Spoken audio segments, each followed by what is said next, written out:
जय माता दी। नवरात्रि के पहले दिन माँ शैलपुत्री की पूजा की जाती है। अब मैं आपको माँ शैलपुत्री की दिव्य कहानी सुनाती हूँ। नवरात्रि के पहले दिन माँ शैलपुत्री को समर्पित होता है। क्या आप जानते हैं माँ शैलपुत्री कौन है और उनकी कहानी क्या है? आइए जानते हैं माँ के इस पवित्र रूप की दिव्य कहानी।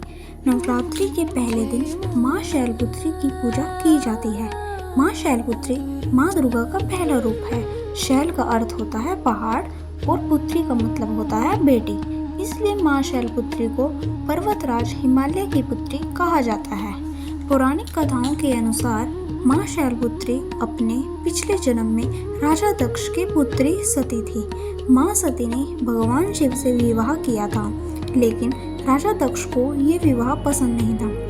एक बार राजा दक्ष ने एक बहुत बड़ा यज्ञ किया और जानबूझकर भगवान शिव को उस यज्ञ में नहीं बुलाया। जब माँ सती को इस बात का पता चला तो वे बिना निमंत्रण के ही अपने पिता के यज्ञ में पहुंच गई। महाराजा दक्ष ने भगवान शिव का अपमान किया। अपने पति का अपमान माँ सती से सहा नहीं गया और दुख से भरी माँ सती ने यज्ञ कुंड में प्रवेश करके अपने शरीर का त्याग कर दिया। इस घटना के बाद माँ सती ने पुनः जन्म लिया और इस बार वे पर्वतराज हिमालय के घर जन्मी। इसी रूप में माँ को शैलपुत्री कहा गया। माँ शैलपुत्री का वाहन वृषभ यानी बैल है। माँ का एक हाथ में त्रिशूल और दूसरे हाथ में कमल का फूल होता है। माँ का ये रूप शक्ति, पवित्रता और धैर्य का प्रतीक माना जाता है। नवरात्रि के पहले दिन पीला रंग बहुत शुभ माना जाता है। ये रंग खुशी, ऊर्जा और नई शुरुआत का प्रतीक होता है। इस दिन भक्त पीले रंग के कपड़े पहनते हैं और माँ को पीले फूल अर्पित करते हैं।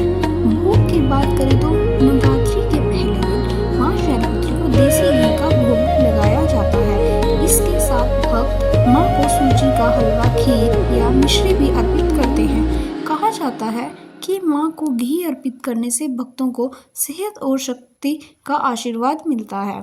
नवरात्रि के इस पवित्र दिन पर माँ शैलपुत्री से प्रार्थना करें कि माँ अपनी कृपा हम सब पर बनाए रखे और हमें हिम्मत, शक्ति और सुख समृद्धि का वरदान दे। जय माँ शैलपुत्री, जय माता दी।